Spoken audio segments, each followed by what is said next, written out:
Madam President, the time has come for the United States Senate to send a very loud and clear message to the American people, and it's the message that Senator Harkin has just articulated, and that is that we are not going to balance the budget on the backs of the elderly, on the backs of disabled veterans, on the backs of those people who are already in the midst of this terrible recession, hurting so much. As chairman of the Senate Veterans Committee, let me make it very clear that I will do everything that I can to make sure that we are not balancing the budget on the backs of disabled veterans, men and women who have lost their arms, their legs, and their eyesight defending this country. That is morally unacceptable. Madam President, the change CPI, and this is an important point to make, sometimes you hear the crescendo inside the Beltway, and all of the lobbyists talking, well, this is the right way to go. But as Senator Harkin just mentioned, go across America from Iowa to Vermont, California to Maine. The American people are saying in poll after poll, no, do not cut Social Security, do not cut benefits for disabled vets. And the organizations that represent tens of millions of people are saying the same things. Madam President, the American Legion, the Veterans of Foreign Wars, the Disabled American Veterans, the Iraq and Afghanistan Veterans of America, the Gold Star Wives, the Disabled American Veterans, they are on record, and I have submitted their testimony into the Senate, into the congressional record, are in opposition to this change CPI. But it is not just veterans organizations. The change CPI is opposed by every major senior citizen group in this country: the AARP, the National Committee to Preserve Social Security and Medicare, the Alliance for Retired Americans, other groups. The change CPI is opposed by every major trade union in America, including the AFL-CIO. The change CPI is opposed by every major disability group in this country. It is opposed by the National Organization for Women, because they understand that cutting Social Security impacts women more than it does men. So, Madam President, maybe once in a while, the United States Senate might want to listen to ordinary Americans, people who do not have well-paid lobbyists, people who do not own the local newspapers, and do what's right for the American people. Madam President, there are some who believe that lowering cost of living adjustments, COLAs, through the adoption of a so-called change CPI would just be a minor tweak in benefits, hardly worth discussing. But let's be clear. For millions of disabled veterans and seniors living on fixed incomes, the change CPI is not a minor tweak. It is a significant benefit cut that will make it harder for permanently disabled veterans and the elderly to feed their families, heat their homes, pay for their prescription drugs, and make ends meet. This misguided proposal must be vigorously opposed. Madam President, what I find truly disturbing is that folks like Treasury Secretary Jack Lew and my Republican colleagues who refer to the change CPI as, quote, a more accurate measure of inflation, end of quote. That's their argument. Their argument is, and this, when I tell it, Senator Harkin, when I speak to seniors in Vermont, and I tell them that there are some people in Washington who think the current COLAs are too generous, you know what invariably happens? They start laughing. And they should laugh. 2 out of the last 4 years, they got 0. I think the last COLA was 1.7%. And there are some in Washington who think that is just too generous. So I would say, Madam President, and I want to ask unanimous consent to enter into the record, a statement from 250 Ph.D. economists and 50 social insurance experts who wrote, and I quote, "No empirical basis for reducing the Social Security COLA." No empirical basis. And I ask unanimous consent to introduce that document. Without objection. And this is what these economists, 250 economists, write. Quote, "As economists and social insurance experts, We agree that the annual Social Security cost of living adjustment should be based on the most accurate measure possible of the impact of inflation on beneficiaries. For this reason, we oppose proposals to reduce the Social Security COLA by tying it to a chain consumer price index. Arguments in favor of reducing the COLA are premised on the assumption that the current COLA overcorrects for inflation. However, it is just as likely that the current COLA fails to keep up with rising costs confronting elderly and disabled beneficiaries. And I asked, as I said, unanimous consent to insert the full text of that letter into the record. Without objection. And the reason for that is pretty clear.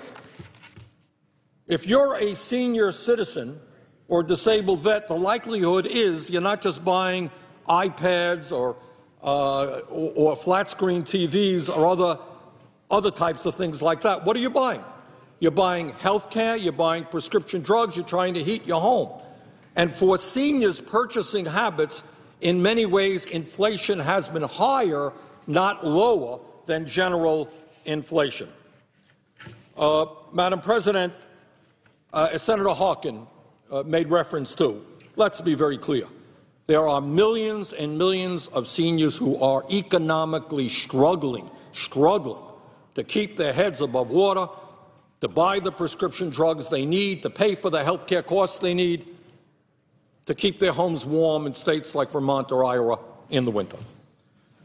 Nearly 1/4 of seniors depend on Social Security benefits for 100% of their income. 100% of their income. 2/3 depend on Social Security for a majority of their incomes. And now we are talking, I hear from the White House and elsewhere, they're going to protect the poorest of the poor. Well, to my mind, when somebody in Vermont is trying to get by on $15,000 a year, that person needs protecting. Anyone who thinks that is a lot of money clearly doesn't have any sense of what's going on in the real world. Madam President, according to the Social Security Administration, under the administration's chain CPI proposal, average 65-year-old retirees would lose $658 a year in Social Security benefits by their 75th birthday, a cumulative loss of over $4,500. Now, once again, I understand that people here go for lunch, take a few friends out, you could spend $600.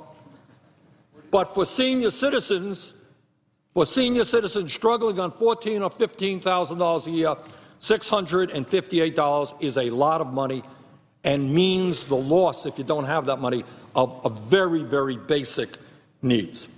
For veterans, if we go in the route of the chain CPI, disability benefits for veterans at age 30, they would have their benefits reduced by $1,425 a year at age 45, $2,300 a year at age 55, $3,200 a year at age 65.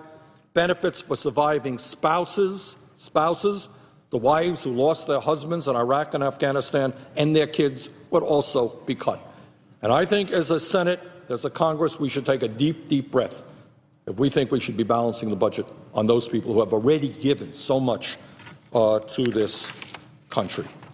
So, Madam President, let me just conclude again making the point that Senator Harkin so ably made. Well, not all of us, but many of us want to make sure that Social Security is strong, not just for the next 20 years in which it can pay out all benefits, but for the next 75 years.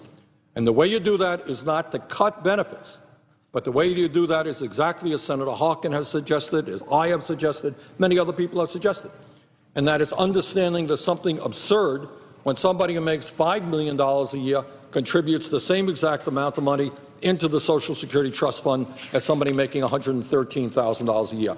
There are different ways you can approach that issue, but by lifting the cap and doing it one way or the other, we can make Social Security solvent for the next 75 years, for our kids and for our grandchildren.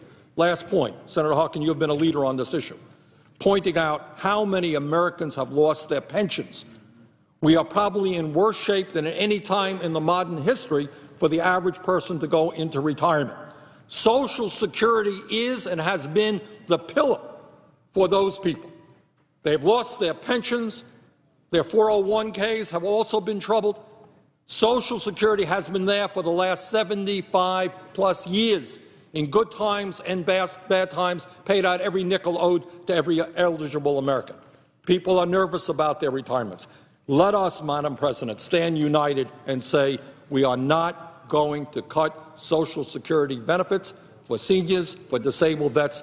There are other ways to go forward to make sure that Social Security is strong for the next 75 years. And with that, I would yield the floor back to would the senator just yield for a question? First of all, I want to thank my colleague from Vermont for being a strong voice on this issue and so many issues that affect the elderly and especially our veterans, as the senator chairs that committee. I'm always curious as to why it is that so many of the dark suits here in Washington are always after Social Security. That somehow, and I don't say that that there's some ill spirit there, that they're wanting to do something. Although I will say, I think the senator might agree that there are some who would like to privatize Social Security. We know that. They've said that in the past, or partially privatize it. But it just seems to me that so many people who get involved in this, they think this is just a little nick. I saw a cartoon. It was a barber cutting somebody's hair, and they had this huge ball of hair, and they were just nipping a couple little hairs off of it, as saying that's all we're doing with change CPI. So they think it's such a small thing, but it always occurred to me. I say to the senator, it occurred to me that those people making the decisions, the dark suits, these are all people that have probably good pensions, good retirement systems. They're never going to want for anything. And yet, somehow they just think, well, $658, that's no big deal, up to $75. But as the senator pointed out, $650, $58 in 1 year to someone whose income is $15,000, that could be a month's worth of food, 6 weeks worth of food. Right. That's a big whack.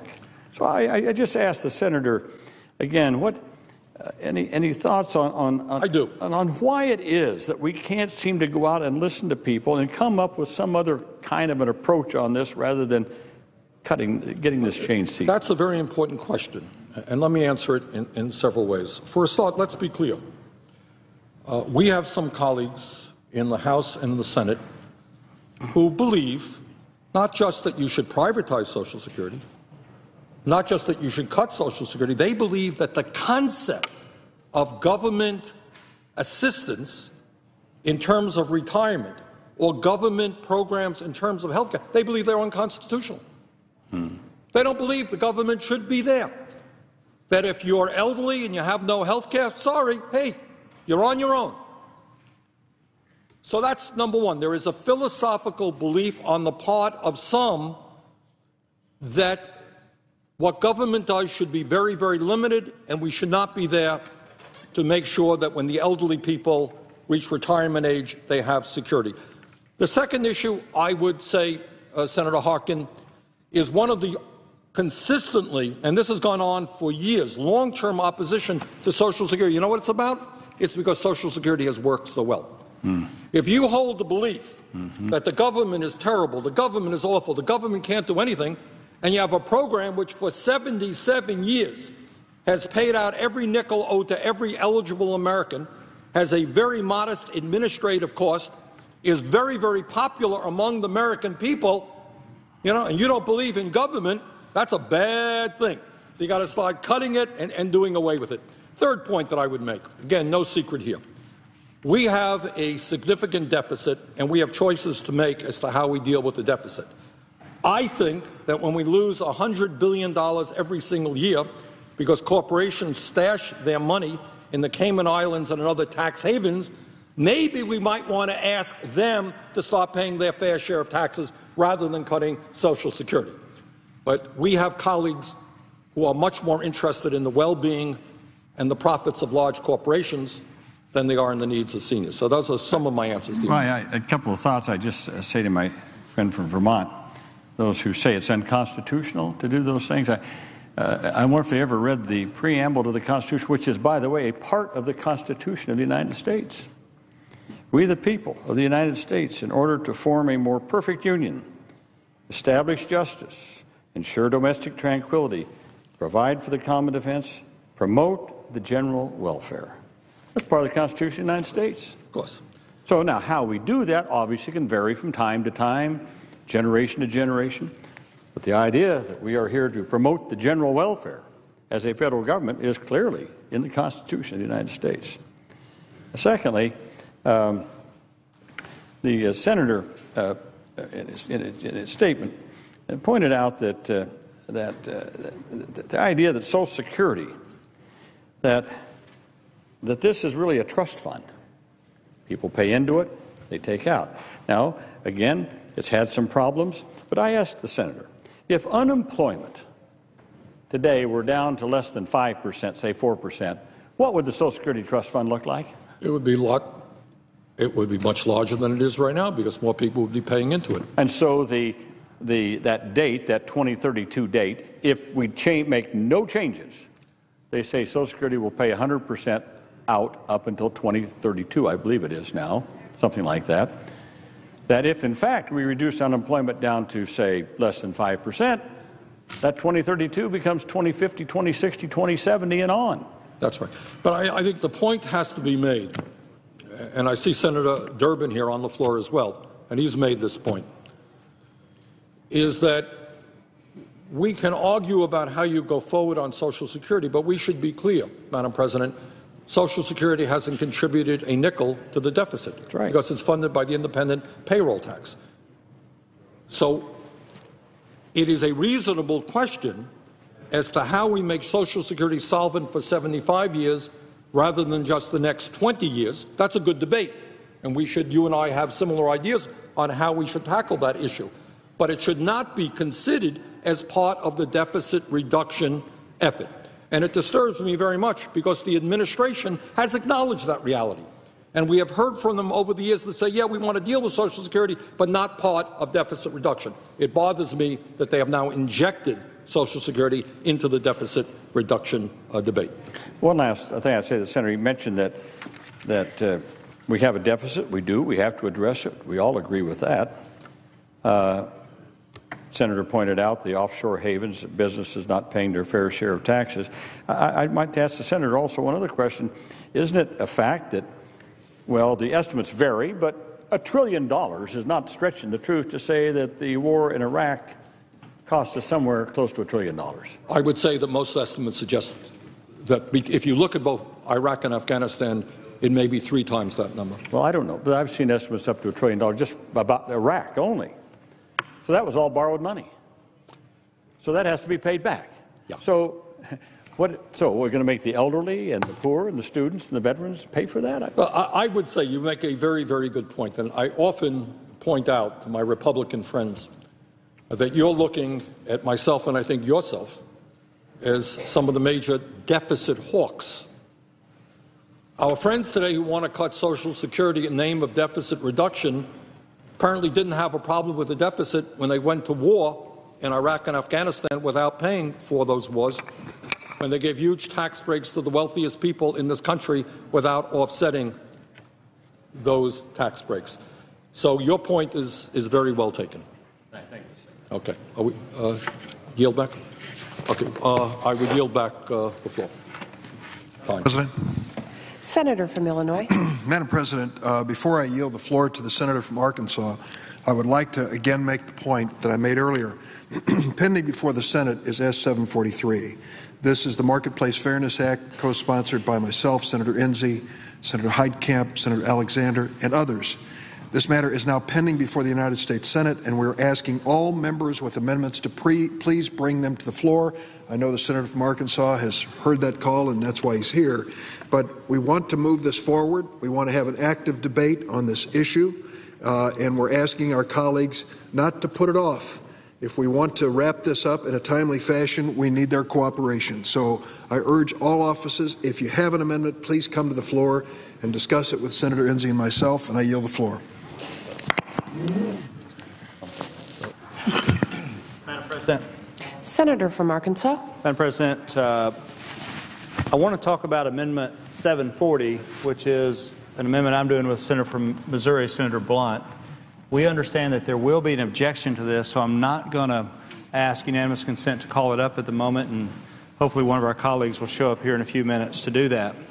But, Madam President, let me say that first, I am for the Marketplace Fairness Act. I'm a co-sponsor of that. I think it's the right thing to do. It's an issue I've been working on since my time more than 10 years ago in the Attorney General's office in Arkansas when we were trying to set up a multi-state compact about how to collect sales tax on the Internet. This is taxes on sales, Internet sales on the Internet. What I'm talking about today, the prior Blunt amendment, is different. We're talking about Amendment 740, which is sometimes confused with it, but basically Amendment 740 deals with the Internet Tax Freedom Act, sometimes called ITFA of all things.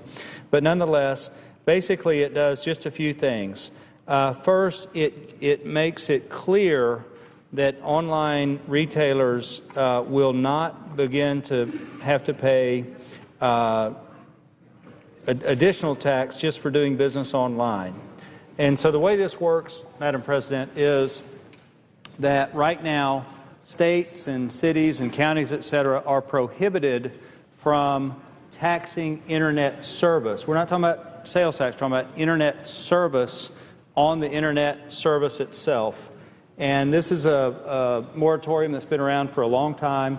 Amendment 740 is the amendment that would extend this for 10 years. This is a clean extension. Basically, there are some states that have been grandfathered under the current moratorium. They'll continue to be grandfathered. We do not cover things like voice, audio, video. That's a separate issue. We're talking about just the Internet itself. And this also does not have any negative impact on the Universal Service Fund, 911, E911, and other fees like that. Those are separate. We've crafted this very, very carefully to do just a straight and clean 10-year extension. Now, we understand there will be an objection to this, and before we hear that objection, I'd like to yield the floor to my colleague from Missouri because I know he has another engagement he needs to get to. Well, I thank my friend for yielding. Let me make a quick... Senator from Missouri. I thank you. Let me quickly yield to my friend from Oklahoma for a UC request. Senator from Oklahoma. Thank the Senator from Missouri. I ask unanimous consent that at the conclusion of the remarks of the senators from Arkansas and Missouri that I be recognized as if in morning business. Without objection. Madam Senator President, from Missouri. As my good friend from Arkansas said, and for the benefit of the senator from Oregon, we haven't made a request yet for this amendment to be moved to the front of the line to be debated, but we are here to say that we'd like to have this amendment on this bill. We're both supporters of the Marketplace Fairness Act for reasons that I hope we have well established, and I think people, including members of the Senate, are beginning to understand that it's a fairness principle. But what this amendment does, recognizing the importance of that it's grown dramatically since 1998, when this amendment first became part of the law, the Internet Tax Freedom Act. And in 1998, it said that you wouldn't tax the Internet itself for use of the Internet. Unless we act, this law would expire in 2014, and this would be a 10-year extension that would just simply say that we would continue to ensure that people's access to Internet services is tax-free. To be clear, the underlying bill that we're considering, the Marketplace Fairness Act, doesn't create a new tax. It doesn't tax consumers' use of the Internet, which Senator Pryor and I both would oppose taxing use to the Internet at this point. But this simply adds to the fair tax collection processes that will be available to states under the Marketplace Fairness Act by extending current law to assure without any question that this is not about taxing the Internet. In fact, this amendment would extend for a decade the almost 15-year prohibition on extending the Internet, the one that goes back on taxing the Internet, the one that goes back to 1998. And so I support the Marketplace Fairness Act. I believe this bill would be even better if it clarified for the next decade that we continue to maintain the view that the Congress and the federal government have had on the Internet since the Internet first emerged as a avenue of commerce, and would not allow for the taxing of the Internet, and it prevents those taxes from being collected. I'd yield back to my friend from Arkansas or Illinois. Madam President. Senator from Illinois. Madam President, I would like to ask the senator from Arkansas if he would yield for a question through the chair. I'll be glad to, Madam President. Madam President, pending before us is S-743, the Marketplace Fairness Act, and this legislation would require Internet retailers selling into states with sales taxes to collect the sales tax. Now, the senator from Arkansas and the senator from Missouri have offered a different piece of legislation relating to the Internet, and I would like to ask the senator from Arkansas if he would please clarify a few things. Is there any tax imposed by this Marketplace Fairness Act on the use of the Internet? No, there is no tax in this Amendment 740. In fact, what it does is it extends the moratorium of no tax on the Internet. I'm asking, before your amendment is adopted, the underlying bill has no tax on access to the Internet. That's correct. So what you're suggesting is the extension of protecting America's right to access to the Internet from being taxed. Is that correct? That is correct. So for those who would come to the floor and argue that somehow this bill is going to inhibit or restrain Americans in the use of the Internet, it does not. And the Pryor and Blunt amendment, which is being offered, extends for 10 years this prohibition against taxing access to the Internet. I asked the senator from Arkansas, the last time this was considered, does the senator know when and what the disposition of that matter was? You know, I'm not familiar with the history of that. Would the senator from Illinois know that? My impression, and I could be mistaken, is that it was adopted by voice vote. The amendment you're offering, giving a 7-year protection against taxes for using the Internet, was adopted by voice vote. It was clearly unanimous. At least there were no objections on a bipartisan basis. So what is being offered by the senator from Arkansas and Missouri on behalf of Internet users all over the United States to protect them from being taxed on this measure is over and above anything in this bill, but consistent with policy that we've lived with, I believe, for 15 years, if I'm not mistaken. I think the senator from Missouri mentioned it was 15 years. So from my point of view, this is a friendly amendment. It is an amendment which is good for America. It protects our access to the Internet. It does not jeopardize the underlying legislation. In fact, if I'm not mistaken, the two sponsors are co-sponsors, or at least have supported the underlying Marketplace Fairness Act. And so I thank the senator from Arkansas for yielding for those questions. Madam President, I see that our colleague from Oregon is here who has a long history with this legislation and other legislation like it. Let me just make one final point before I try to set aside the current amendment and bring up 740 to make it pending. But my final point is this. The Internet has been an amazing success story. It's unbelievable how successful it's been, how diverse, how robust. But we think of it as ubiquitous. The truth is it's not. In the United States, 80% of American households have access to the Internet, but only 65% take it. So only 65% of the people in this country actually utilize the Internet and take Internet service. And I'm just afraid that if we do add a tax, if the state and local governments add a tax, it's going to make it less affordable. You know as well as I do, Mr. President, you know as well as I do that a lot of people don't take Internet service because they just can't afford it.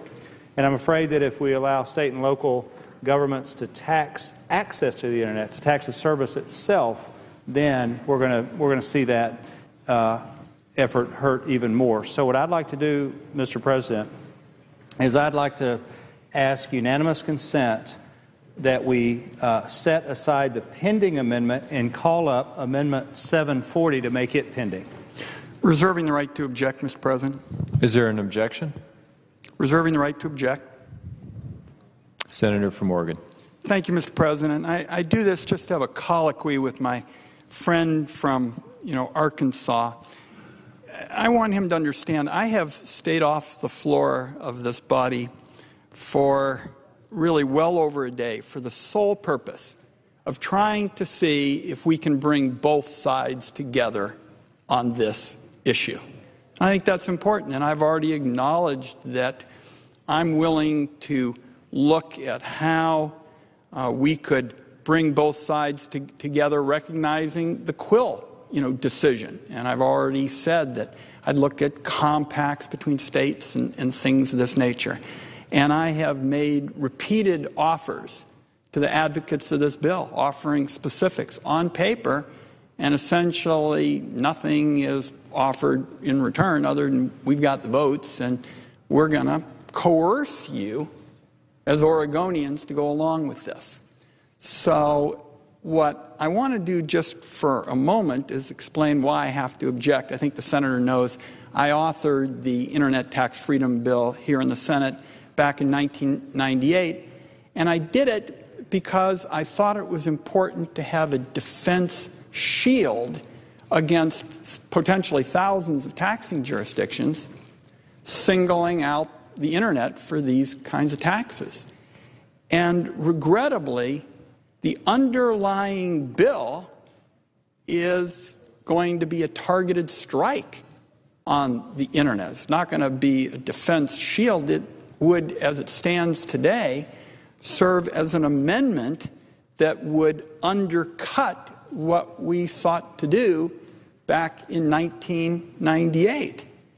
And as the original author here, I'm looking forward to working with the Senator under any circumstance to reauthorize a law that I think has worked. All the law says is you got to do offline what you do online. I mean, if you really boil it down, it's a non-discrimination kind of law. Comes up next year. The Commerce Committee and the Finance Committee both had interests in this, and we've always worked together cooperatively on these kinds of areas. I remember our experiences with nanotechnology.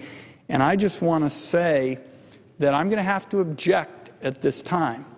But I am very interested in working with you, with Senator Durbin, with Senator Blunt, who was just here, to try to come up with an arrangement that goes to the heart of this question. And that is, should states like Oregon be coerced, required to collect these online taxes for states that are thousands of miles away? And the refrain throughout this whole discussion has really been, this is a states' rights bill. And I respect that. But what it really translates is folks say they're for states' rights if they think the state is right. And the state is willing to go along with this particular approach that's come out of Washington, D.C., which is they would be coerced into collecting these sales taxes for jurisdictions from thousands of miles away. And in some cases, New Hampshire and others places have been making this point as well. It would be discriminatory because the online sector would be subjected to requirements that were not available, were not required of brick and mortar retailers, which again undermines our vision for the tech sector, which has been about bricks and clicks. We want both the brick and mortar retailers and the online people to do well, and I know the senator from Arkansas agrees with that as well. So I haven't said anything on the floor of this body on a matter my constituents feel very strongly about for going on 2 days until just now, solely for purposes of working with my friend from Arkansas, the distinguished leader from Illinois, Senator Durbin, and we will continue to do it. But at the end of the day, states' rights, to some extent, has to have an element of voluntariness. If states' rights has no element of voluntary judgments by states, it's pretty hard to say a state's got any rights. A state really is going to be coerced, and we reach that point, as I would characterize it, where we're going to say in Washington, D.C., we believe in states' rights if we think the state is right, and they're going to go along with the approach we have dictated. In my part of the world, to show the irony of the situation, Washington state has a sales tax. Oregon does not have a sales tax. There are differential tax considerations in both jurisdictions. We often make agreements in terms of how we do business. So we've shown that it's possible to deal with this issue, and I want my colleague from Arkansas and my friend from Illinois to know that I am willing to set aside absolutely everything and work around the clock to see if we can find some common ground here, with my theory being it really is hard to say that it's a states' rights approach if a state is unable to have any element in the process with respect to its own judgments, its voluntary judgments about what it wants to do. So, Mr. President, I would object at this time. Objection is heard. The senator from Illinois. Mr. President, I'm disappointed. I'm disappointed because I know this was a good faith effort on behalf of the senators from Arkansas and Missouri to make certain that Americans across the board wouldn't have to pay a tax to use the internet. That's been policy for 15 years. We just had an opportunity to extend it for 10 more years, and there was an objection by the senator from Oregon.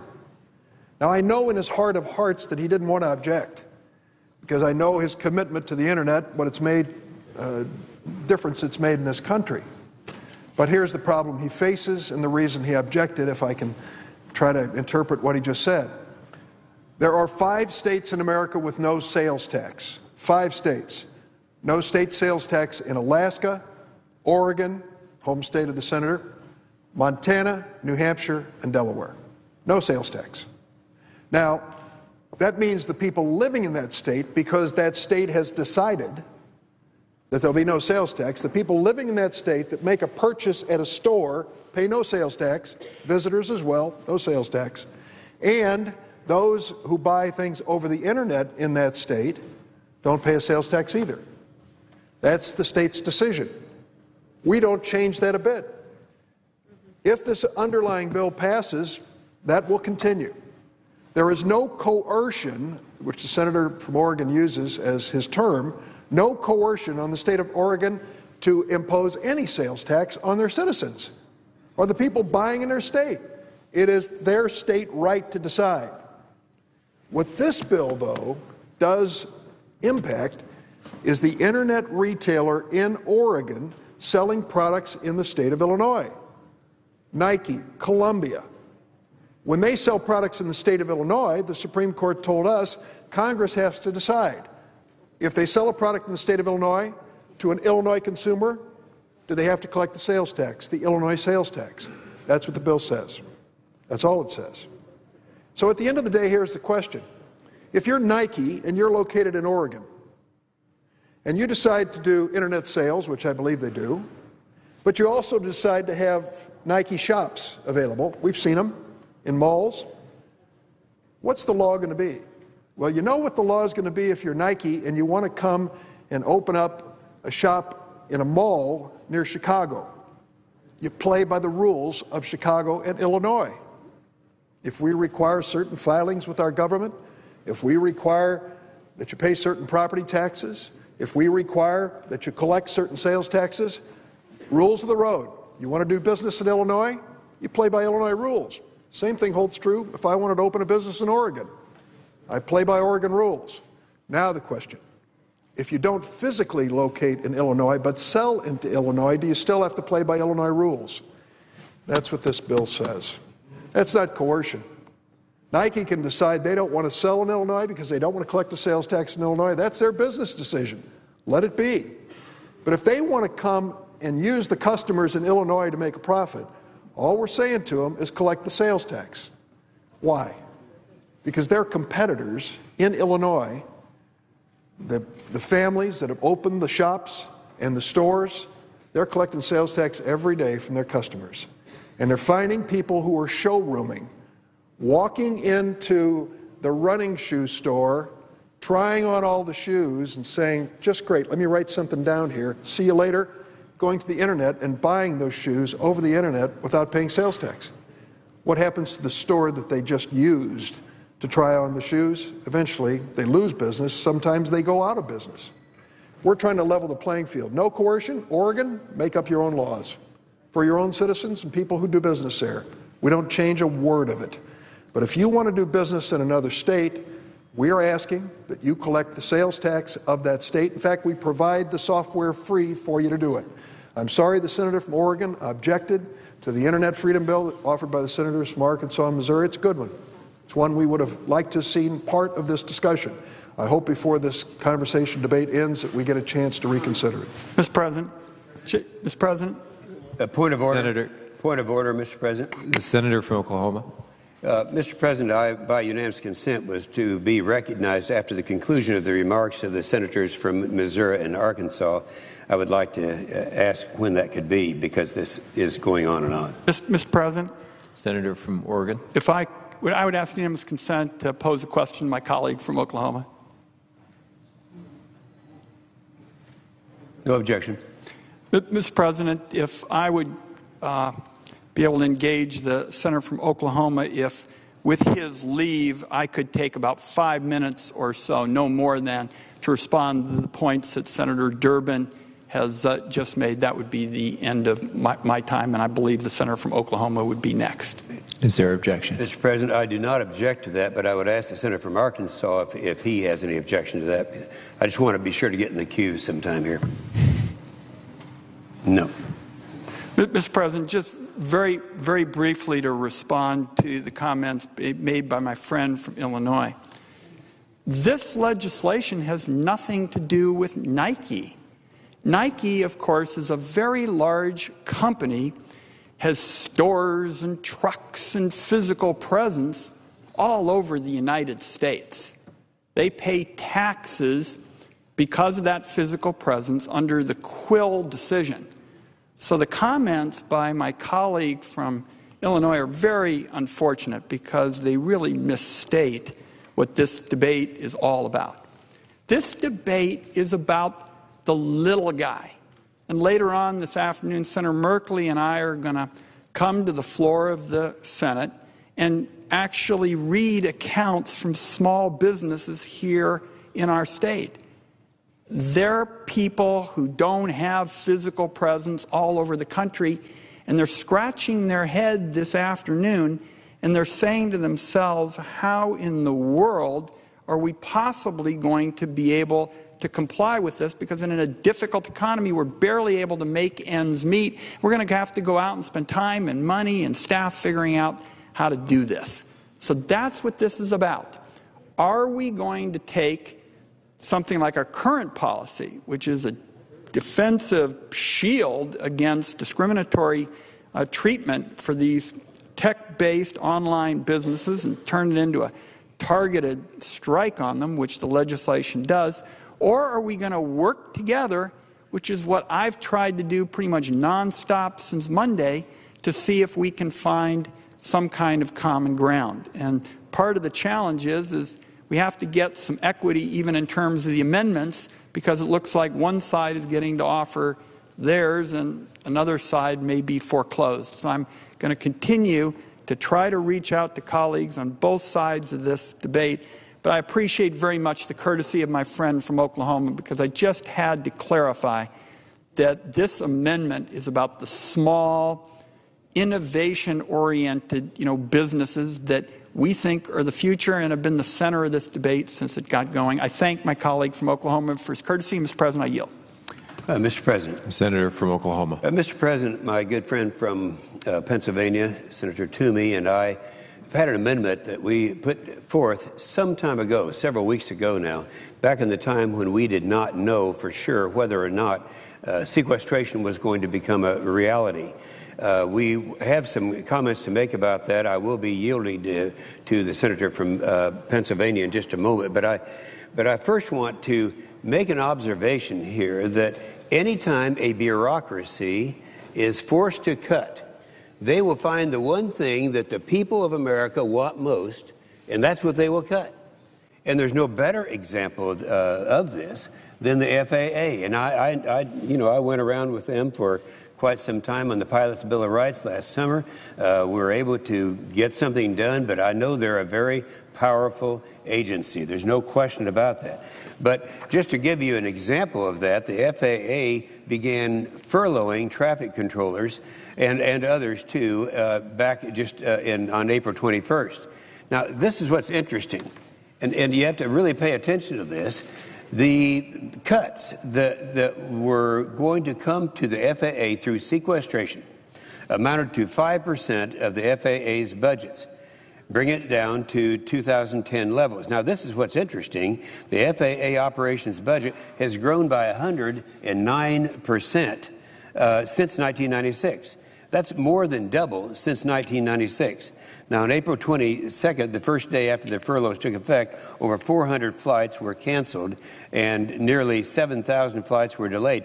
That, my good friends, is just a way of making people miserable out there to bring them around to their way of thinking. Somehow that there's not enough fat in a bureaucracy that's more than doubled in the last 15 years that they have to take these drastic steps. The FAA has flexibility to reduce the cost, but they have not attempted to do that. Here's the thing, as I said very clearly, in 1996, the FAA's operating budget was $4.6 billion. $4.6 billion. In 2012, the operation budget is $9.7 billion. I don't know offhand, off the top of my head, of another bureaucracy that has grown that much in that period of time. The FAA operations budget has increased by $5.1 billion over 14 years. That's 109%. The furloughs of the air traffic controllers are expected to save only $200 million. I wish I had a chart here to show you what a small percent that $200 million is of the increase of $5.1 billion over 14 years.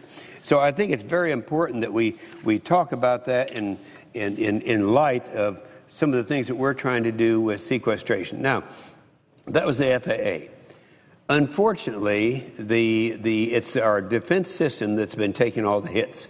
Now, here we have the defense is 18% of the budget, and they're taking 50% of the hits. This is after the president, through his programs, has knocked it down, the spending levels, by $487 billion over this 10-year period, and sequestration would be another $500 billion, which in the minds, in the statement of the Secretary of the Defense at that time, Secretary Panetta, would be devastating, to use his words. So that's where we are right now. Now, I was, when the majority leader last night introduced an amendment that would transfer the OCO funds, that's the overseas contingency operations, from the fiscal years of 14, 15, and 16 to offset the sequester impacts in the current year. I think this is not implementable, if I can use that word, because he uses future appropriations to offset current year spending. It is also a dangerous to continue to hollow out our military. I think that a couple of days ago, I made a talk about how we are comparable today in the hollow force that we're approaching that we were in the 1970s and the 1990s. And now it could actually be worse. In fact, in one of the hearings that we had, one of the chiefs of the military made the statement that this would not be just as bad, it would be worse. And so that's what we're faced with right now. And I think we need to look very carefully at this and make sure that we do not allow our war fighters. You know, every time you cut their money out of the OCO account, that increases risk. Increasing risk increases lives lost. And that's how serious this is. Now, back to our amendment that we put together some time ago. This was back before March 1st, which was the realization that it appeared that sequestration was going to be a reality. And it was this: if the whole purpose of sequestration is to save money out of the budget, and if you come along with something that says we will live with the top line that is dictated by sequestration, but we would ask that the chiefs of the services be allowed to make those decisions as to where the cuts would be. I had occasion to call all 5 service chiefs, and it's been reaffirmed in the last 2 weeks by them in public hearings that if they could take this top line that would be so devastating to their particular service, and this was the Army, Navy, Marine, and Air Force, that if they could come up and determine where some of that was, would it be less devastating, number one? Number two, would you be able to do it? The answer was yes and yes. So I think that the senator from Pennsylvania and I had a very good idea, and we're here today to talk about that. And with that, I would yield to my friend from Pennsylvania. Mr. President. The senator from Pennsylvania. I want to thank the senator from Oklahoma for his leadership and his work on this, and say a few words, and then I'm going to make a unanimous consent request in this regard. But first, just a little bit of context here. This federal government has doubled in size in the last 12 years. Total spending is up 100% in just a little over a decade. And what the sequester amounts to is 2.5% of this gigantic bloated government. But it's actually less than that in a very meaningful way, because the 2.5% we referred to, the sequestration, this cut, is a reduction in the permission to spend. We call it budget authority. What it is, it's permission for the government to spend money. It actually takes a while for the government to get around to spending the money that is authorized in any given year. So the actual reduction in spending, the real reduction in cash that will go out the door in this fiscal year, if the sequester goes into effect, is a little over 1%, a little over about 1.25%. That's what we're talking about. And our friends on the other side of the aisle say, well, this is impossible. You can't do it. It'll be devastating. They've predicted all kinds of calamity. If a government that has grown by 100% has to find 1% to trim over the next 6 months. Here's another point that we ought to keep in mind. If the cuts in the sequester hold, if we achieve the savings that was signed into law, that was voted on by both chambers, and that the President of the United States agreed to by virtue of his signature, if we do, then total spending this year will still be greater than last year. And we're told that that's somehow a draconian austerity program. What we're talking about is a modest reduction in the rate at which this federal government grows. That's all we're talking about here. And we're told that's not possible. There's no way you can do it. That's simply not true. And one of the things that's maddening to me is the administration, and the President is responsible for this. They are willfully choosing to make the cuts in the most disruptive way they can, because they've got so much invested in this idea that we can't cut any spending. And because they predicted such dire consequences and such disaster, that they can't very well allow reasonable and manageable cuts to take place, which would be easily attained. And so we have this extremely irresponsible set of cuts that are completely unnecessary. Let me zero in a little bit on the FAA budget itself. If this sequester goes into effect, it's in effect now, if it holds, if it's fully implemented, the FAA budget will, as a result, be larger than what the President asked for in his budget submission. Now, does anybody think that when the President submitted his budget request, he was intending to shut down air traffic control operations? I can assure you he didn't tell us that at the time. The fact is, there's plenty of places where we can achieve this savings. And the administration knew this day was coming for over a year. There's been plenty of time to plan for this and to prioritize. The senator from Oklahoma points to the huge growth in the FAA's budget. That is wildly disproportionate to any growth in flights.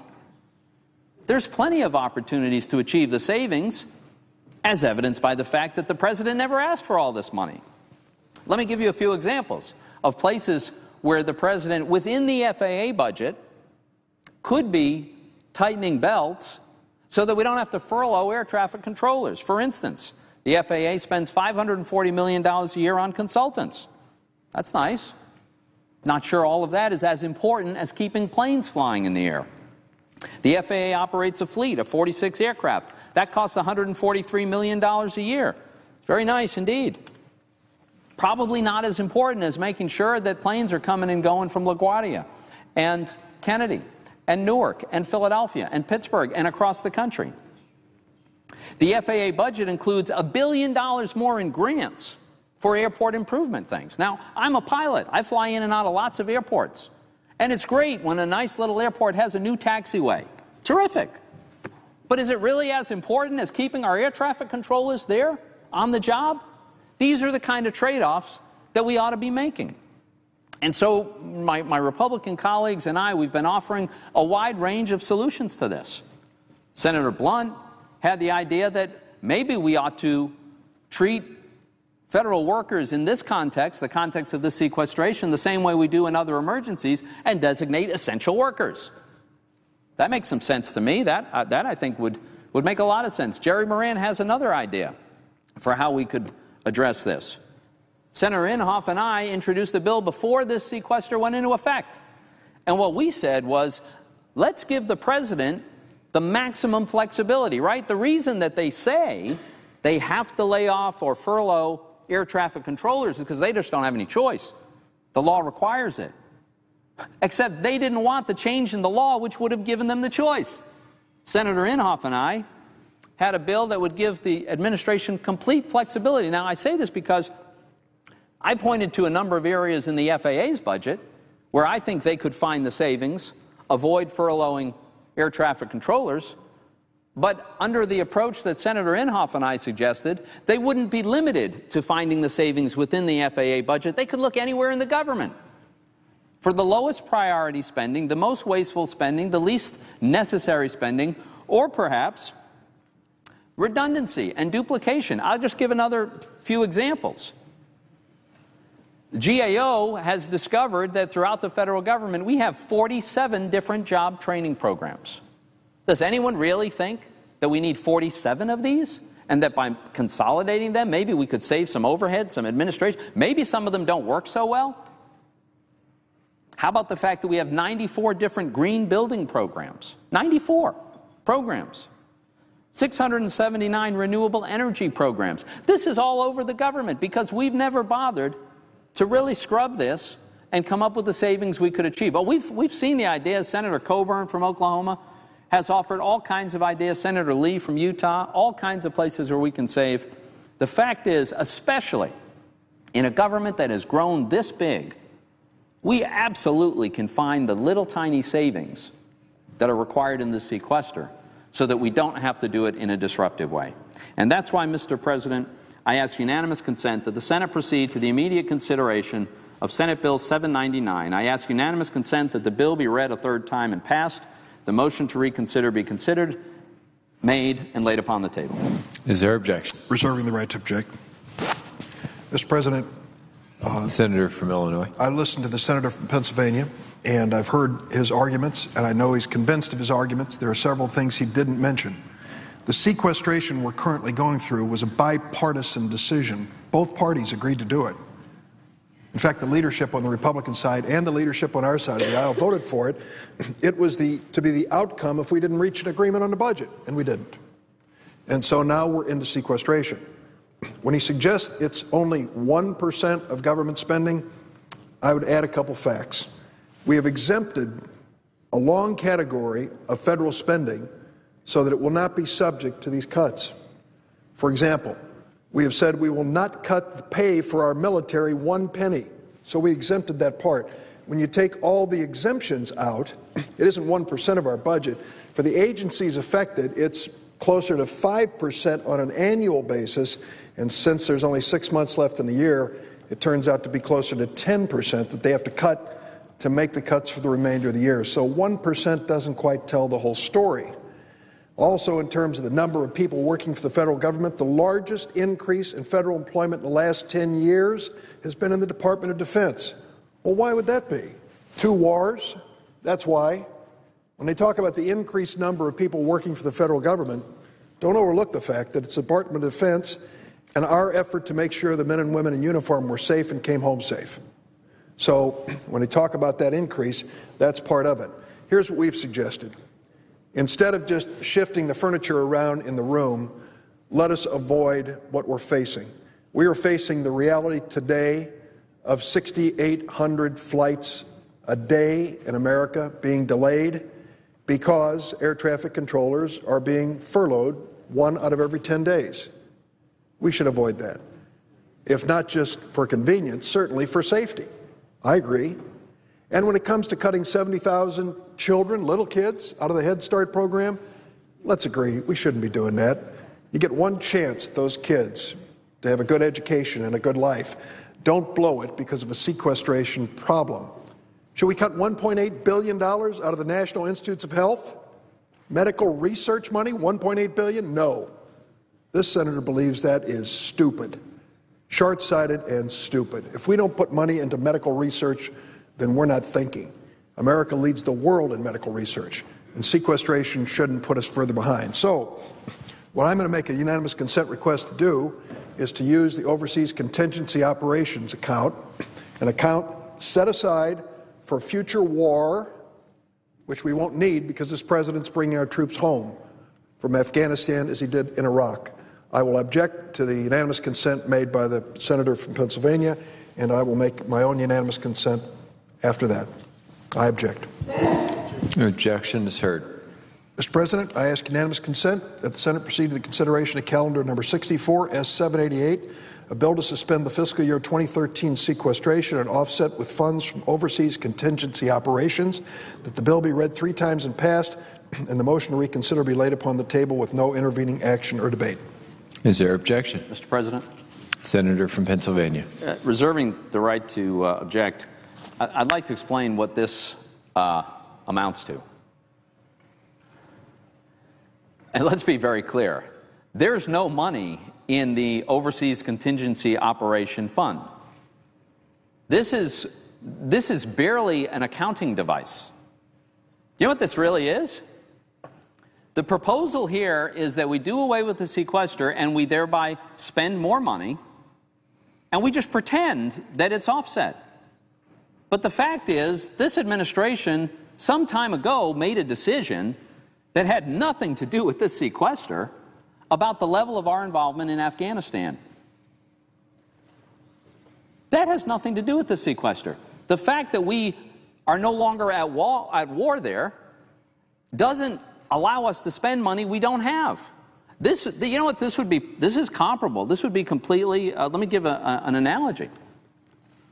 I mean, I could come down here to the Senate floor and suggest, I think it should be the policy of the United States that we absolutely not invade Canada and we not have a war with Canada. And imagine the money we could save if we don't go to war with Canada. And so with all that savings, let's go out and spend it because we've got this terrific savings. This proposal is absolutely no more meaningful than if I were to make that suggestion, which obviously everyone understands is ridiculous. So, Mr. President, I object. Objections heard. Mr. President, The senator from Illinois. I just want to make one postscript. When Paul Ryan, the Republican candidate for vice president, and the chairman of the House Republican Budget Committee wrote his 2011 budget, he included the very fund which the senator from Pennsylvania refers to as the Canadian Invasion Fund. So it was a good idea when Paul Ryan had to write a budget. It's a bad idea when we're trying to avoid the pain of sequestration. President. A senator from Vermont. And I also agree we should not invade Canada. I live right near there. It would be a terrible thing. Mr. President, what you're hearing and what we have heard now for a number of months is a discussion about deficit reduction, about how we proceed and how we address the fact that this country has a $16.6 trillion national debt. That is a serious issue. But I think as we contemplate about how we address this issue, we have got to put it into a broader context as to what is going on in the United States. What is the best way forward in terms of deficit reduction at a time when the United States has by far the most unequal distribution of wealth and income of any major country on earth? In other words, you cannot talk about how you proceed with deficit reduction. You cannot say that it's okay to cut Social Security or Medicare or Medicaid or nutrition programs when the middle class of this country is disappearing, poverty is extremely high, while at the same time the wealthiest people and the largest corporations are doing phenomenally well. Any serious discussion about deficit reduction has to include those issues. Mr. President, let me bore you for a moment with some interesting statistics that, in fact, just came out yesterday from the Pew Research Center. And that is, what they said is that all, ALL, of the new wealth generated in this country from 2009 to 2011 went to the top 7% of the American households. All of the new wealth went to the top 7% of American households, while the bottom 93% of Americans saw a net reduction in their wealth. The Pew Research Center found that from 2009 to 2011, the mean net worth of American households in the top 7% rose by 28%. 28%, while the mean net worth of the bottom 93% of American households went down by 4%. In other words, people on top doing very well, everybody else is not doing well. Over this time period, same time period, the top 7% of American households saw their wealth increase by a combined $5.6 trillion. Top 7%, $5.6 trillion in wealth increase. Bottom 93% saw a wealth decline of $600 billion. That's what the Pew Research Center found just yesterday. Mr. President, today, when we talk about distribution of wealth and income, the wealthiest 400 individuals in this country own more wealth than the bottom half of America. 400 people, more wealth than the bottom 150 million Americans. Today, one family, the Walton family, owners of Walmart, own more wealth than the bottom 40% of the American people. One family, more wealth than the bottom 40%. Today, Mr. President, this is really a remarkable fact, which of course we don't talk about too much, and that is the top 1% of Americans own 38% of all financial wealth. Well, let's guess what the bottom 60% of the American people own. Top 1% owns 38% of the wealth. The bottom 60% owns 2.3% of the wealth in America. Now, that is really a rather remarkable and disturbing fact. Today, as Warren Buffett has pointed out, the 400 richest Americans are now worth a record-breaking $1.7 trillion, more than 5 times what they were worth just 2 decades ago. Meanwhile, according to a June 2012 study from the Federal Reserve, median net worth for middle-class families dropped by nearly 40% from 2007 to 2010. That is the equivalent of wiping out 18 years of savings for the average middle-class family. That is distribution of wealth. That is incredibly unequal, incredibly unfair, and getting worse and worse. Something that we might want to keep in mind when we talk about how we do deficit reduction. But then, when we talk about distribution of income, what we earned last year, that is even worse than distribution of wealth, as bad as that is.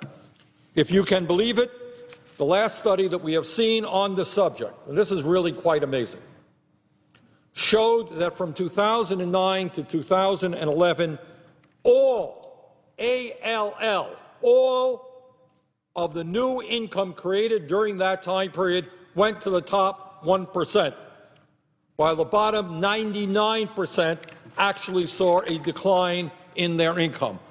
All of the new income created in that time period, 2009 to 2011, went to the top 1%.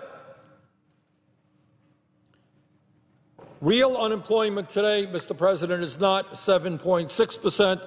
It is 13.8% if you count those people who have given up looking for work and those people who are working part-time. Youth unemployment rate is just horrendous and is even higher than the general average. Mr. President, very interestingly, a new poll came out by Gallup that was done just a week ago, a few days ago, April 17th, 2013. And I find the results of that poll very, very remarkable. And this poll deals with an issue that very few people in Congress are even prepared to talk about, let alone act upon. And here's what the poll from April 17, 2013, this week, this is what they said. About 6 in 10 Americans, about 60%, believe that money and wealth should be more evenly distributed among a larger percentage of the people in the U.S., while only 1/3 of Americans think the current distribution is fair.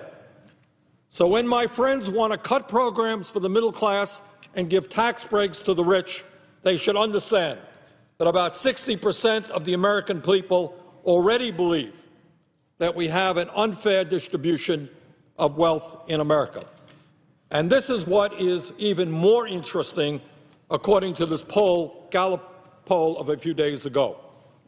A record-breaking, they do this poll every year, a record-breaking 52% of the American people believe, and I quote, that our government, i.e. the United States Congress, should redistribute wealth by heavy taxes on the rich, end of quote.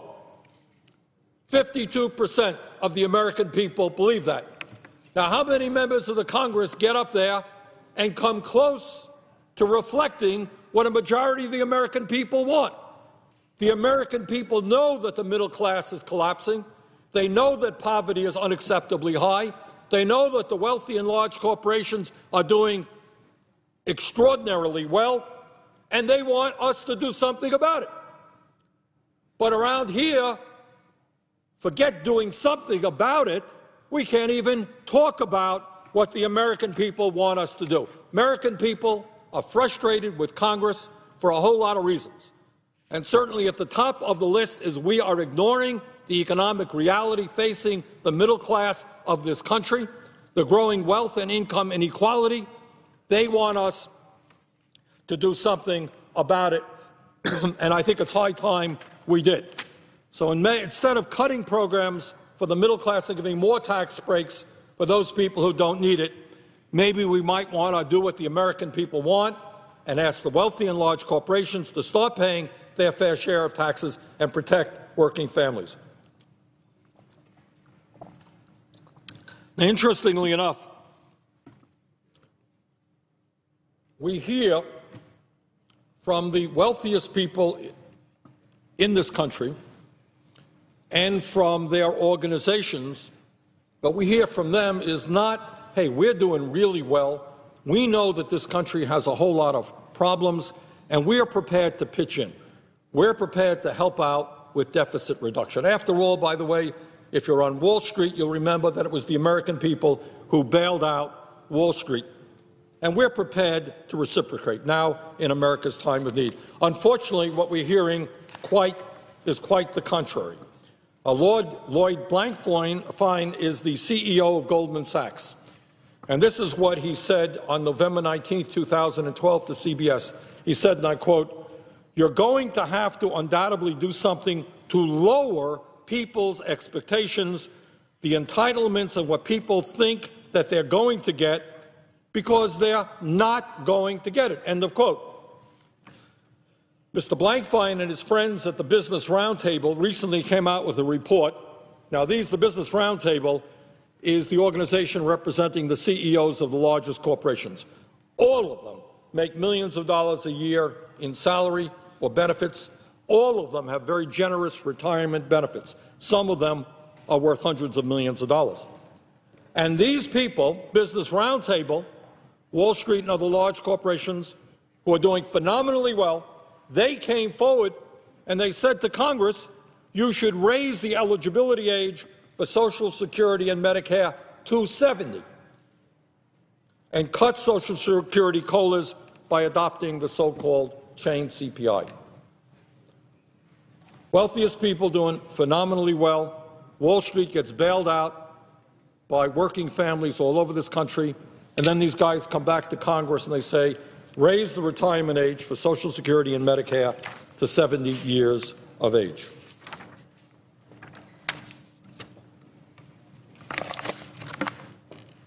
Mr. President, needless to say, my views are a little bit different than Mr. Blankfein's or the Business Roundtable. I believe that the way you do deficit reduction is not punishing people who are already hurting, people who are struggling today to keep their heads above water. You don't punish the sick, you don't punish the kids, you don't punish the elderly, you don't punish disabled veterans. But you do ask those people who are doing very, very well to start paying their fair share of taxes. And let me tell you what I think we should be doing and why we should be doing it. Mr. President, in 1952, 32% of all of the revenue generated in this country came from large corporations, about a third of all the revenue. Today, just 9% of federal revenue comes from corporate America. 9%. In 2011, corporations paid just 12% of their profits in taxes. That is the lowest percentage since 1972. In 2005, the last figures we have on this, 1 out of 4 corporations paid no federal income taxes at all, even though they collected over $1 trillion in revenue during that one-year period. In 2011, corporate revenue as a percentage of GDP was just 1.2% lower than any other major country in the OECD, including Britain, Germany, France, Japan, Canada, and many other countries. Each and every year, corporations and the wealthy are avoiding more than $100 billion in U.S. taxes by sheltering their incomes in the Cayman Islands, Bermuda, and other offshore tax havens. So the point is, how do we do deficit reduction? Do you say to an elderly woman in the state of Vermont who is trying to get by on $14,000 or $15,000 a year that we're going to cut your Social Security? Do you say to a disabled vet, thank you for your service and your sacrifice for this country. We're sorry that you lost your legs, but we're going to have to cut your benefits? Do you say to a struggling low-income family trying to survive on one or another nutrition program, sorry, you may have to go hungry and not get dinner on Wednesday? Do you say to working people who have lost their jobs, we're going to have to cut your unemployment compensation, making it almost impossible for your family to survive? Is that our approach? Or do you go to corporate America, who are enjoying record-breaking profits? 1 out of 4 corporations pay nothing in taxes, and you say to them, you know what? It's time that you helped us with deficit reduction. Now, I hear a lot of my Republican friends and the President talking about, oh, we need tax reform, but we're going to do it deficit neutral. No, I beg to differ. We do need tax reform. We do need to end the absurdity of losing huge amounts of money because of the tax havens of the Cayman Islands and Bermuda and elsewhere, but you also have to raise revenue when you do tax reform. It's not simply lowering tax rates. Mr. President, let me just give you some examples about how absurd the current situation is and why, before we cut Social Security and before we attack programs that the middle class and working families of this country depend upon, we have got to end these absurd loopholes that corporate America is enjoying. Just a few examples. Bank of America, one of the companies, financial institutions bailed out by the American people when their recklessness and greed almost resulted in the collapse of our financial system. In 2010, Bank of America set up more than 200 subsidiaries in the Cayman Islands, which of course has a 0% tax rate, to avoid paying U.S. taxes. Bank of America set up 200 subsidiaries in the Cayman Islands. In 2010, not only did the Bank of America pay nothing in federal income taxes, but it received a rebate from the IRS worth $1.9 billion that year. Okay? Bank of America, nothing in taxes. 2000. J.P. Morgan Chase. 2010, J.P. Morgan Chase operated 83 subsidiaries incorporated in offshore tax havens to avoid paying $4.9 billion in U.S. taxes. $4.9 billion they avoided paying. Goldman Sachs, another one of the largest financial institutions in the country. In 2010, Goldman Sachs operated 39 subsidiaries in offshore tax havens to avoid an estimated $3.3 billion in U.S. taxes. Goldman Sachs. Citigroup, another financial institution bailed out by the taxpayers of this country. Citigroup has paid no federal income taxes for the last 5 years. That's not bad. Many people out there watching this say, that's pretty good. How do you avoid paying income taxes when you're one of the largest corporations in America for a 5-year period? That's pretty good. General Electric. During the last 5 years, General Electric made $81 billion in profits. Not too shabby. Not only has General Electric avoided paying federal income taxes during these years, it received a tax rebate of $3 billion from the IRS. GE has at least 14 offshore subsidiaries in Bermuda, Singapore, and Luxembourg for the purpose of avoiding U.S. income taxes. And you want to know why the American people are cynical about what goes on in Washington? You want to know why the Congress of the United States has an extremely low level of support or favorability? It is because the American people know they are getting ripped off. They're working 50 or 60 hours a week. They are paying their taxes. General Electric makes $81 billion over the last 5 years. They pay nothing in taxes. Does anybody vaguely think that that is fair? And then we have some people say, well, yeah, we want to do tax reform, but we want to make it revenue neutral. We don't no new income in order to help us with deficit reduction. Let's cut Social Security, Medicare, Medicaid, education. But no, we can't get new revenue from large corporations. Mr. President, during the last 5 years, Verizon made over $48 billion in profits. Not only has Verizon avoided paying federal income taxes during those years, it received a $535 million rebate from the IRS. Not too bad. Honeywell International. From 2008 to 2010, not only did Honeywell avoid paying federal income taxes, it received a $34 million tax refund from the IRS. Merck, pharmaceutical industry. Merck. In 2009, not only did Merck pay no federal income taxes, it received a $55 million tax refund from the IRS. And on it goes. Corning, Boeing, Microsoft, Caterpillar, Cisco, Dow Chemicals. Example after example of large, profitable corporations. CEOs make millions and millions of dollars, and they say to the American people, we support cuts in programs for you, Social Security, Medicare, Medicaid, you name it, but don't ask us to pay more in taxes. So, Mr. President, this Senate has a decision to make.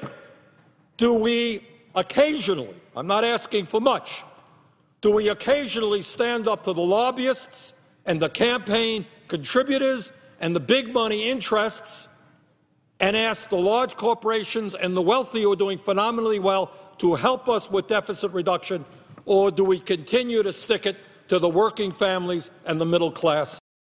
That is the challenge and the issue that we face. I hope that we have the courage to do the right thing. Mr. President, with that, I yield the floor.